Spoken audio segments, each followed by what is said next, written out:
akin, ang tingin kong advantage ko at lamang ko sa kanila, number 1, ako pinakabata. Makakaikot ako. Kumbaga, pwedeng everyday, nasa bayan-bayan ako. Number 2, ako yung pinaka-lesson ang ginagastos. Ibig sabihin, wala akong dapat bawiin sa nagastos. At doon, jackpot ang Batanggenyo sa akin. Maniwala kayo sa akin. Kung hindi ako manalo, alin man sa tatlo manalo, pangit man sabihin, hindi ko lang alam kung kaya i-priority yung gusto kong i-priority. Kasi may baseline na eh. Ano ang batayan ko? Hawak nilang mataas na kahon. Hawak nilang Padre Garcia. Hawak nila ang lipa. Bakit ngayon may isa pang functionaries, hindi nila makagamot ng libre? So kung babasahin mo, yung aking inilalaban dito ay sa barangay level. Na kung sasama sa akin ang barangay level, tapos lang eleksyon.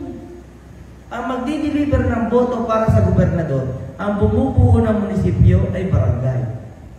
Ang bumubuo ng probinsya, munisipyo. So lahat ay galing sa barangay. Kung ang lahat ng barangay captain ay sasama sa akin, functionaries, ay magaan ang laban. Ang problema, syempre, ang mga barangay captain, ipit din sa mga nakaupong mayor.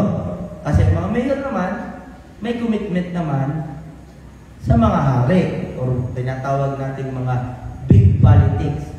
Pero ako'y naniniwala pa rin, pag ang kilos ng Panginoon ay hipuin ang puso ng tao, kasi meron kagaya ni Gob Jun, ordinaryong mayor lang. Ang kalaban niya noong 2019, dekadang gobernadora ng South Cotabato. Ano kanya ipinapangako nung panahon siya kumakampanya? Pag ako na ang gobernador, wala na kayong bayad sa ospital. Para sa kinakampanya ko, lumabas ang resulta, nanalo si Gob Jun Tamayo. Unang araw niya maupo, pumirma siya ng executive order. Wala na kayong babayaran sa lahat ng district, provincial hospital. At naganap hanggang ngayon. So nakikita ko, ang pinaka-advantage ko dito, ako yung pinakabata, ako yung may pinakamaganda at klarong programa ang gustong magawa sa probinsya.